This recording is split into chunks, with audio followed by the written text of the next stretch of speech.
Tim Frisch with a Frisch perspective here, bringing you analysis, reviews, and fun from a Christian nerd's point of view.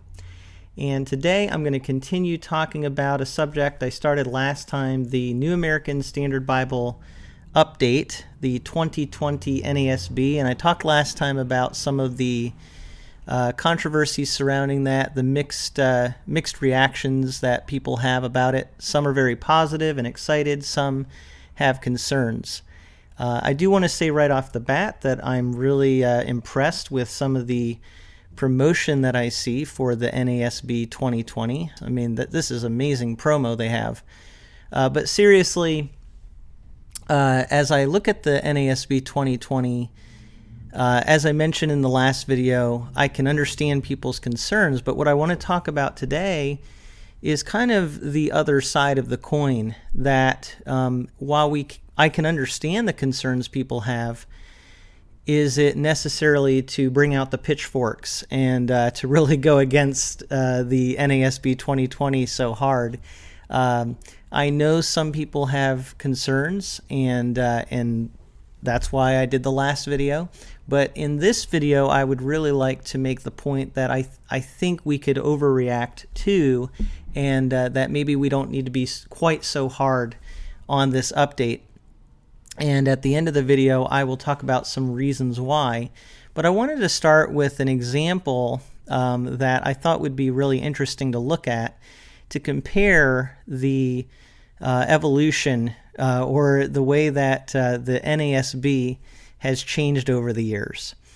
And so we're going to look at 1 Thessalonians 5:14 from the NASB 77, and then compare it to the updates. So in 1977, the NASB said, "We urge you, brethren, admonish the unruly, encourage the faint-hearted, help the weak, be patient with all men."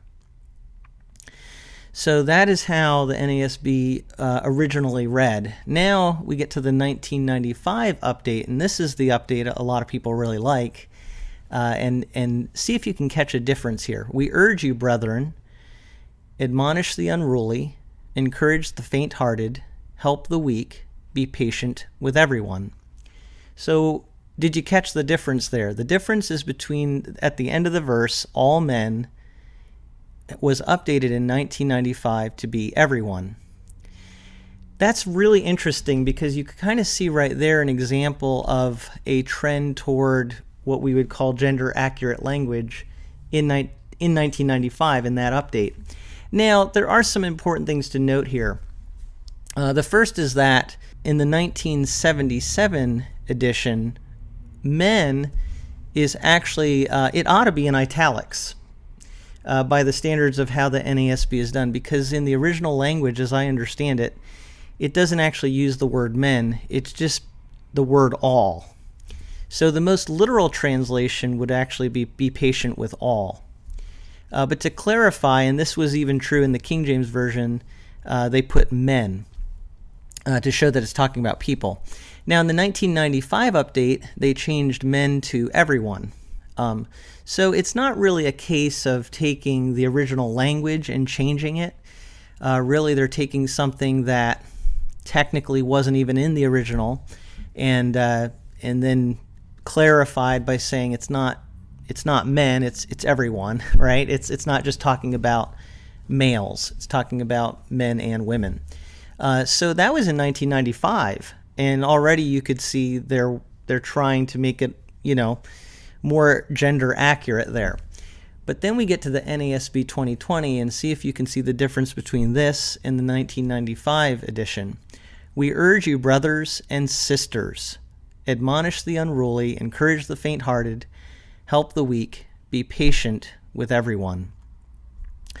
So what's really fascinating about this is they went from brethren to brothers and sisters.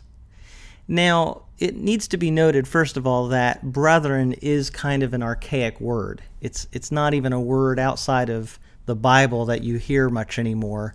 Maybe some really traditional Christian groups. But the word brethren is just not something we typically say in English. And so to make it more up to date, they had to say, okay, how do we deal with that word, which in the original is basically brothers, traditionally rendered brethren. I like the word brethren. That's why I like the New King James Version, because I think even though it's a little archaic, it doesn't, in people's minds, associate with just men. It's not confusing, and yet it is actually a masculine-oriented word, and it reflects the original pretty well. When they said, okay, we need to update that and make it say something we would say, then you have the problem of, well, if we say we urge you brothers, do people know that Paul here is talking about women too? And so note what they did, and a lot of translations are doing this. They translated the Greek word for brothers as brothers and sisters. But also notice that they put that in italics. And italics in the NASB signifies that those are supplied words. They're not the original word that you see in the language, the original language. That is a supplied word in English.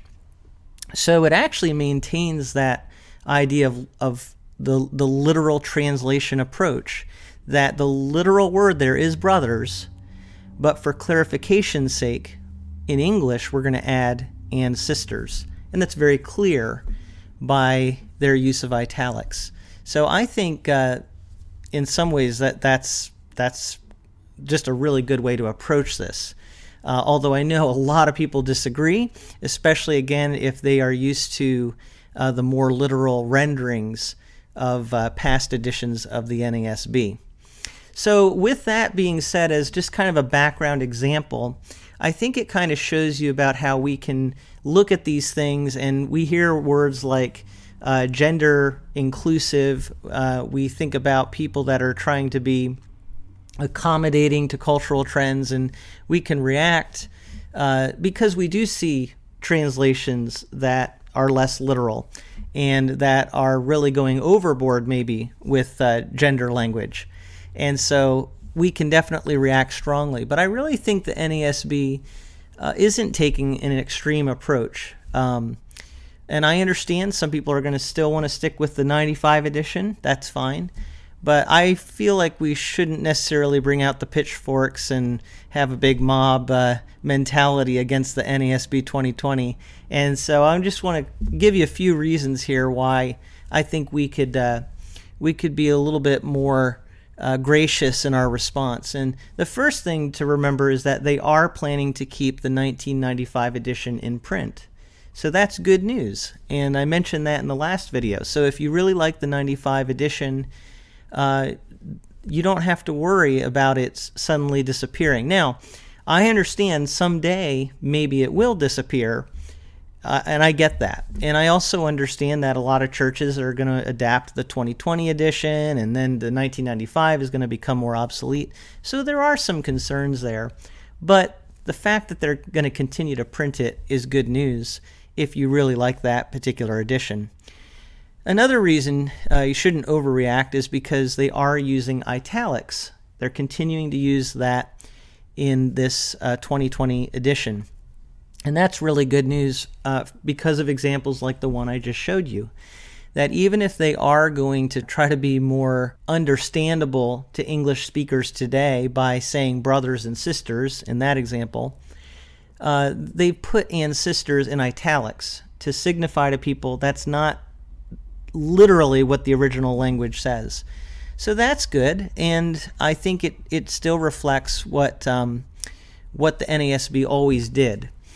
Remember, the NASB isn't always the most literal. I know it's advertised that way, but what makes it more literal than other translations is that it uses italics and it uses footnotes to tell the reader what the original languages say. And for that reason, it is seen as more literal. And then finally, they are clearer in the NASB about the original languages than other popular translations. And I think we need to be fair about that. People really like the NLT, the CSB, even the NIV. I know some people don't like those translations, but some people, they might really like the CSB. I know I do. but they can be really critical about the NASB 2020. And I understand, again, going back to my other video, you're talking about changing something that has a certain approach and a certain base of followers because of their translation philosophy. So I understand that changing that can create problems for people. But I still think when you actually compare it, because of the use of italics, because of the use of footnotes, and also because they're still trying to be word for word overall in their approach to translating, I really think that it's still clearer about its connection with the original languages than other popular translations. And so for those reasons, I really feel like the NASB 2020, while I can see the reasons for the concerns, I don't think people need to come down on it quite so hard. Now, you might be listening to this getting really angry because you totally disagree, and I understand that. Leave your comments below this video to let me know what you think, but I hope that I've just kind of helped people to think through this a little bit more fairly, and maybe to let you know something that you didn't know before. If you are unfamiliar with the NASB, the New American Standard Bible Translation, I have a video on that, and you can watch that and learn more about this translation and how it was translated and why people like it so much. But I just wanted to do a little follow-up from my last video and hopefully balance out some of these perspectives, because I think there are valid reasons for concerns, but I also think we can overreact too. And so I just thought it would be good to talk about how we might want to look at this as fairly as we can. But again, I'd love to hear your thoughts on this, and I thank you so much for watching and listening to my views from a Frisch perspective.